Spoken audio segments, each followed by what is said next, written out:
Hi, my name's Tony Scelzo. We're on the Buzz here with Dave Anderson, and we got a little extra time here. And we decided to do just a random rant here today, Dave. And my rant subject has been daylight savings time. So first off, I got to applaud the state of Indiana for finally getting on somebody's time.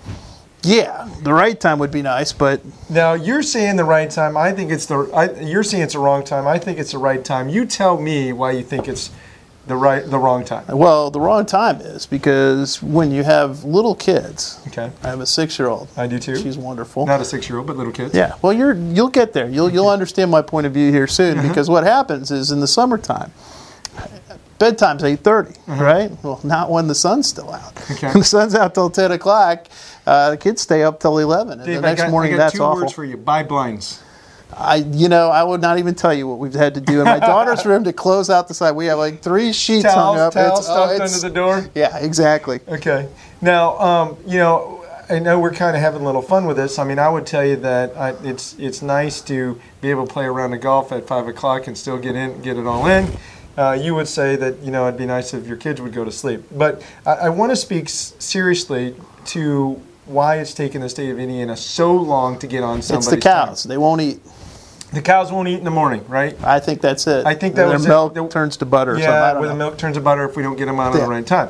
Well, and we're kind of joking about something, but I'm going to tell you a story that happened to me in a different life when we were doing a .com.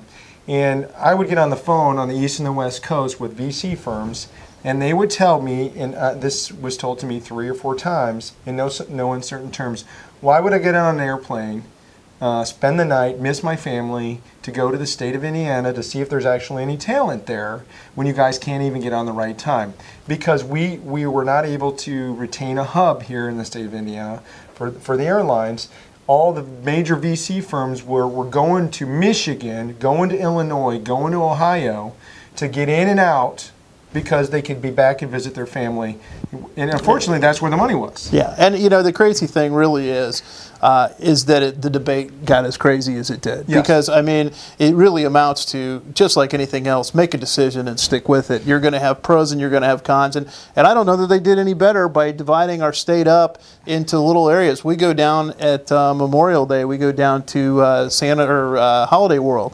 And you drive through 3 different time zones there, and you pull in and it's an hour later, and then you go out and get a soda and it's back to the normal. It's crazy. Well, I'm telling you, they did us a disservice, because when you are trying to create an economy that competes nationally and even globally, when your state can't even get on the right time, and we missed tons of conference calls at that same time because people couldn't figure out what time we were on.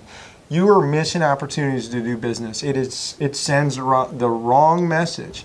I don't care if it's Central or Eastern, we all need to get on the same time. Now, I will say that it's the old adage about the clock that's broken is right at least twice a day. Sure. And sometimes I think in Indiana at least, we have some people who twice a day is good enough for them, because you're right, it is just deathly frustrating. Well, I think that it's important that you and I both make it clear that we love this state. No, absolutely. It's a great city to raise a family in, and it is a great place to start a small business.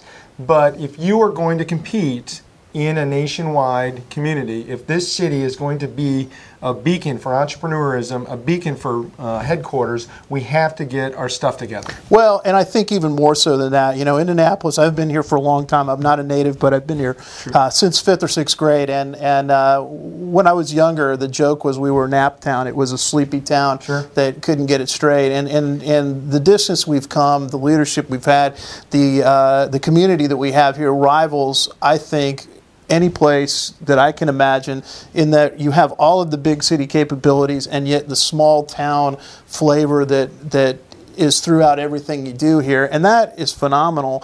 And at the same time, you have to do business. You have to get your act together. You have to, and one of the things that I think we have to realize that there are some things that we just have to do that not everybody's going to like in order to improve the economy of the state, which in turn improves the quality of life for everybody there. But isn't that the same in any business? Moving forward, right or wrong, is oftentimes better. than sitting in a quandary and not doing anything. Well, and this may bring us back to another common theme that you may see in the rants here, is that when you have a government that is doing what's best for PR's sake and not what's best for the state's sake, then that lack of feedback or of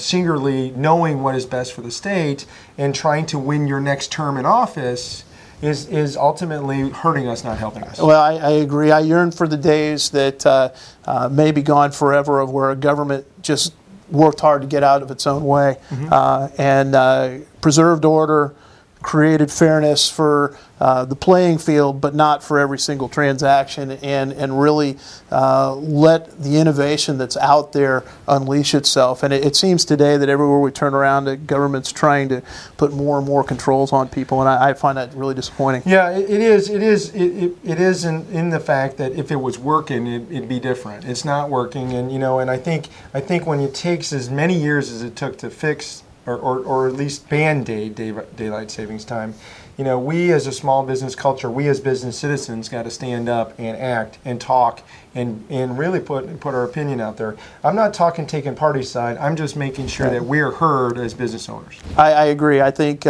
oftentimes the best decisions have nothing to do with partisanship. It just has to do with being able to look at something like you would as an owner of a business.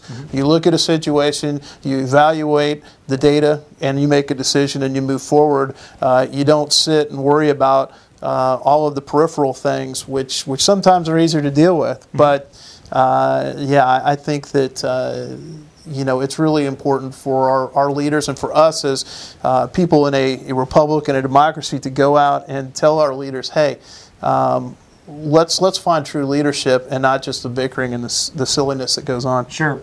I think it really comes down to finding the leaders that understand what's best for the overall state and the overall city, and what is going to do, how we're going to advance that way. That's where we're going to get the best results.